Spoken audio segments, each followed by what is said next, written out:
pretty much rotted through.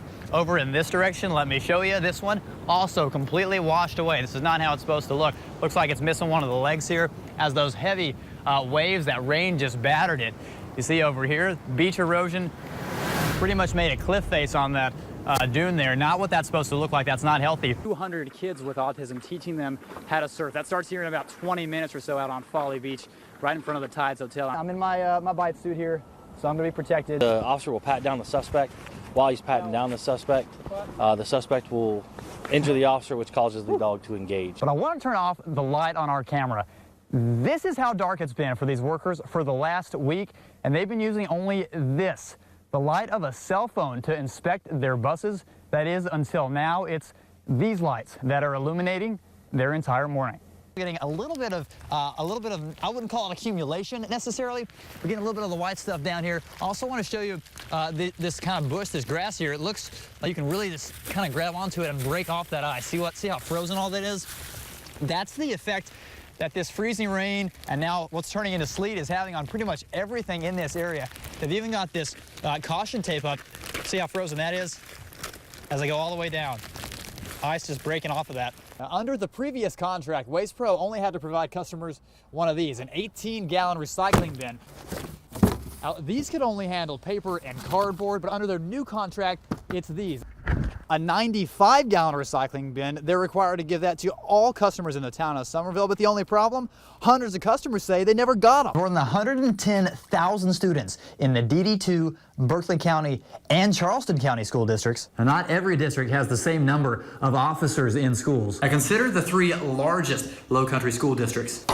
DD2 has 1 SRO for every 1,100 students. Berkeley County has 1 SRO for every 1,600 students. Charleston County has 2 officers for every 1,600 students. That's twice as many for that same number. A state highway patrol have set up on this access road, but during an actual lane reversal, this would become an on-ramp to I-26 eastbound in that direction, turning it into additional lanes for 26 west towards Columbia. There's 4 of these working shafts around downtown Charleston. This one here at President and Fishburne Street will eventually go down 130 feet below ground. Republican Greg Hembry suffered a brain aneurysm.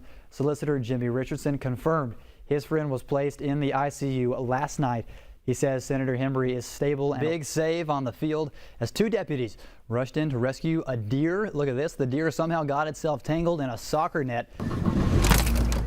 The key to Julia Rhodes' bridge run success starts with a question. Where to train. What drives her? There's some places that are really, really great, and then some places that aren't. She answers by pulling herself up to train at first light. I was doing half marathons when we were living in Massachusetts. Running was my one constant. It's now just a constant reminder of what she lost. And I was training for my second half marathon when I got into my accident. Hi, darling. Hey. That accident left Julia paralyzed from the waist down and forced her to use a wheelchair. But her competitive spirit spoke to her in a whole new way. This is a standard racing chair. I can just hit it and it'll start to turn. I do hard gloves. Hands at the ready. She pushed, follow through. She's rolled that passion for running into racing wheelchairs for the last 6 years. She says the bridge run is her toughest challenge yet. The bridge is definitely a beast to climb. During the day, you can see everything. And when you're at the top, you feel, I kind of feel like I'm at the top of the world.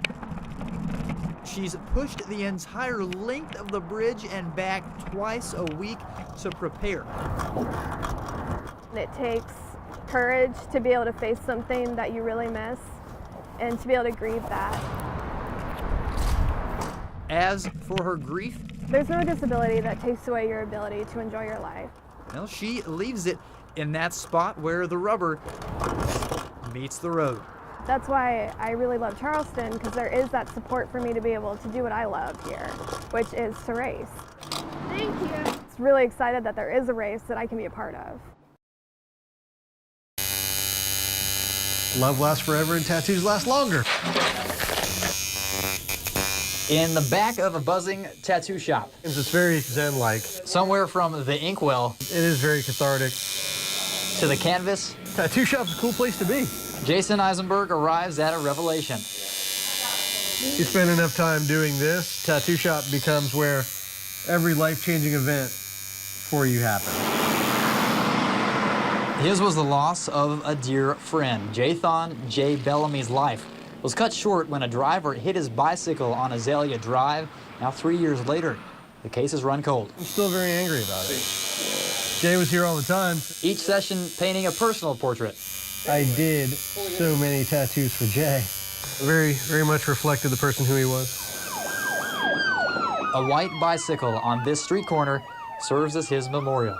This is the closest I can be to my friend without thinking about him. Can we get everyone to be on either this lane or off the road altogether, please? Jason led the Come Clean for Jay campaign. It raised $20,000 as a reward for information, leading to an arrest, one that still hasn't happened. With all of my friends in law enforcement, they would tell me the same thing. I will keep you posted. If I hear anything, you'll be the first to know. I never heard anything. The one missing piece of the puzzle is buried in someone's conscience, or lack thereof.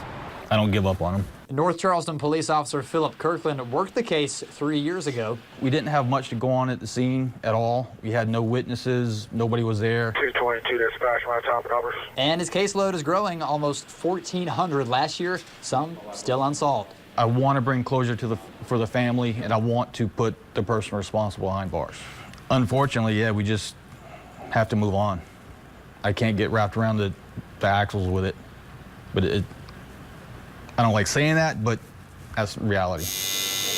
The truth hurts, but the final picture still being painted with inspired ink that'll never fade. I don't need to get a tattoo to remember my friend because I do it every single day. Working for you, Brodie Hart. He is never going to be forgotten as long as any of us are still alive. ABC News 4. Whiskey Alpha 4, Uniform Sierra November. On the museum ship USS Yorktown, calling CQ, CQ. Even over the airwaves, we're all under the same sun. Less power than a light bulb, and I can get around the world. While the rest of the world looks to the sky during Monday's total eclipse, You should have a pretty good amount of people on the air. Eugene Ma and Tom Glab I've always had an interest in the ham radio. will be dialed in aboard the headquarters of the Charleston Amateur Radio Society on the USS Yorktown. I'll have my radio set up, and I'll be participating in a solar eclipse QSO party. Nationwide, About 300 people have signed up. ham radio enthusiasts will send out their call signals. Kilo 5, Charlie Papa Delta. All in the hopes that darkness in daylight There's a whole science to it. leads to a stronger signal. Scientists believe that the sun's shadow is going to de-ionize the atmosphere. I may end up making contacts with people that are farther away than I normally would for the middle of the day. Less sun means stronger radio waves, but it also means more options. California, I see a couple Canadians, a Cuban. You could be talking to anybody. Anybody. Oh yeah. Anybody else who's got the time 2 minutes of change. to test out their antenna. You got a pretty good signal there. They're all under the same sun, but during the eclipse, Don't you see the sun get blotted out during the middle of the day? they'll all be under the same signal and under the darkness of the same shadow. It's just kind of the nature of science. You know, see something, explore it, and learn from it. And thanks for the contact. 7-3.